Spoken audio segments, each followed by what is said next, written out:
Pour le groupe République et Territoires, les indépendants.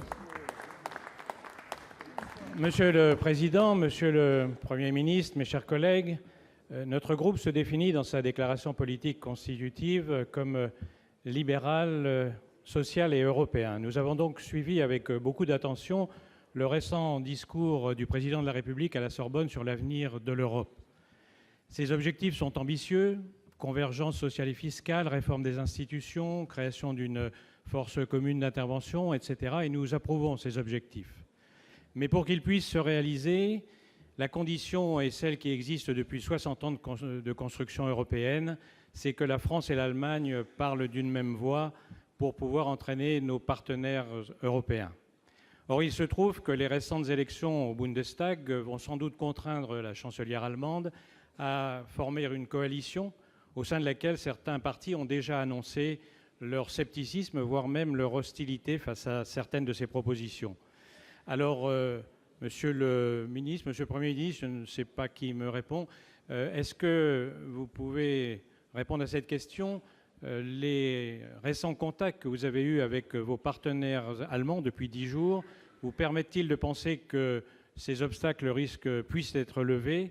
Et pouvez-vous plus précisément nous indiquer si vous avez déjà une idée de la feuille de route qui pourrait être suivie pour parvenir à ces objectifs annoncés?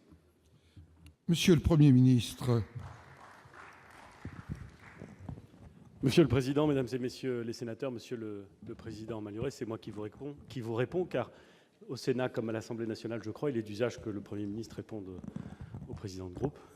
Je le fais évidemment bien volontiers. Je voudrais d'abord, sans vouloir déborder sur le temps qui m'est imparti, Monsieur le Président, féliciter tous ceux d'entre vous qui siègent aujourd'hui, et particulièrement, bien entendu, ceux qui, le 24 septembre dernier, ont été élus ou réélus sénateurs. Permettez-moi d'associer à ces félicitations républicaines Monsieur le Président du Sénat et de vous dire, Monsieur le Président, combien c'est un plaisir de vous retrouver dans cet hémicycle.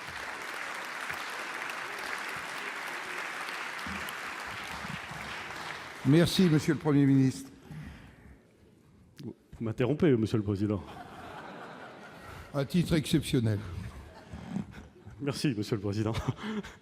Monsieur le Président, les récents résultats des élections législatives en Allemagne ont donné les résultats que nous connaissons. C'est un fait. Ces élections ont montré la victoire, en tout cas la victoire de la CDU. Et comme c'est souvent le cas en Allemagne, la chancelière, celle qui était désignée par le parti principal, doit constituer une coalition pour gouverner. C'est un fait. Elle va s'y employer.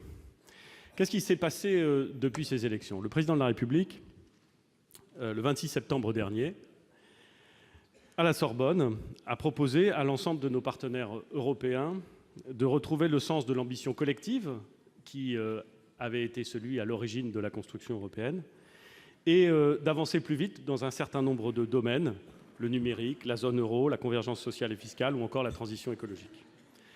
2 jours plus tard, Monsieur le Président, le 28 septembre, lors du sommet informel qui s'est tenu à Tallinn, tous les chefs d'État et de gouvernement se sont accordés sur un constat partagé et au fond évident: l'Europe doit se transformer.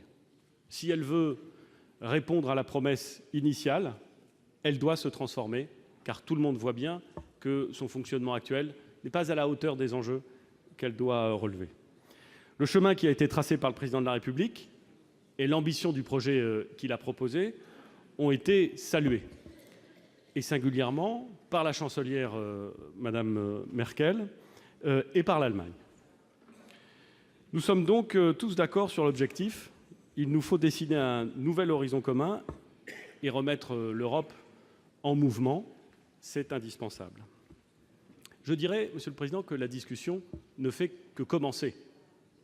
Il était sain que la France formule sa position. Utile qu'elle dise où elle voulait aller et quelles propositions elle formulait. Mais maintenant, la discussion va se nouer entre les États à l'intérieur du Parlement européen, et je l'espère, dans le même sens que ce qu'a indiqué Monsieur le Président de la République, dans les peuples mêmes. Car cette discussion, elle doit avant tout être populaire, nationale, afin qu'on puisse avancer. Et la feuille de route qui a été fixée permettra, lors du Conseil européen du 19 et 20 octobre, puis lors du Conseil suivant des 14 et 15 décembre, de discuter entre les chefs d'État et les chefs de gouvernement de ces propositions, mais aussi de celles qui ont été formulées par le président Juncker, lors de son intervention il y a quelques semaines. Ce qui est lancé, mesdames et messieurs les sénateurs, c'est une dynamique, et c'est peut-être à certains égards une course contre la montre. Nous devons impérativement faire en sorte que l'Europe ne se satisfasse pas de la situation dans laquelle elle se trouve et qu'elle se remette en mouvement.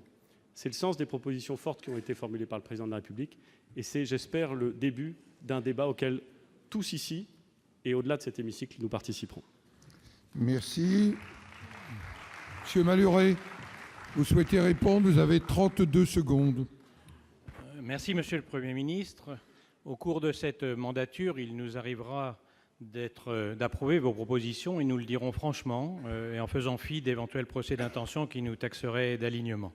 Il nous arrivera aussi d'être en désaccord, et je peux vous dire, nous le dirons tout aussi franchement, mais certainement sans arrière-pensée tactique ou électorale.